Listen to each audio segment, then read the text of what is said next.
Здравейте, приятели! В този шорт ще видите 5 интересни факта за Brawl Stars. Значи, пети факт. Гласовете на героите. Много от героите споделят един и същ глас.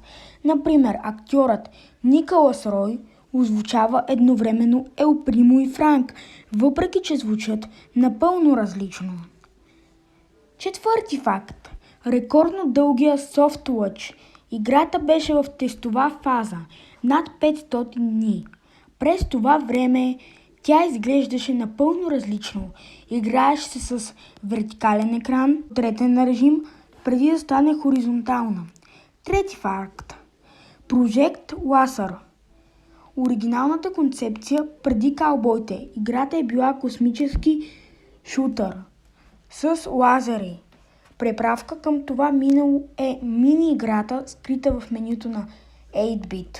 Първоначалният уестърн стил в началото. Играта е била планирана като чист уестърн, затова първите герои са каубои, Шели, Колт и както си Спайк. По-късно добавят роботи, магии, за да стане по-цветно.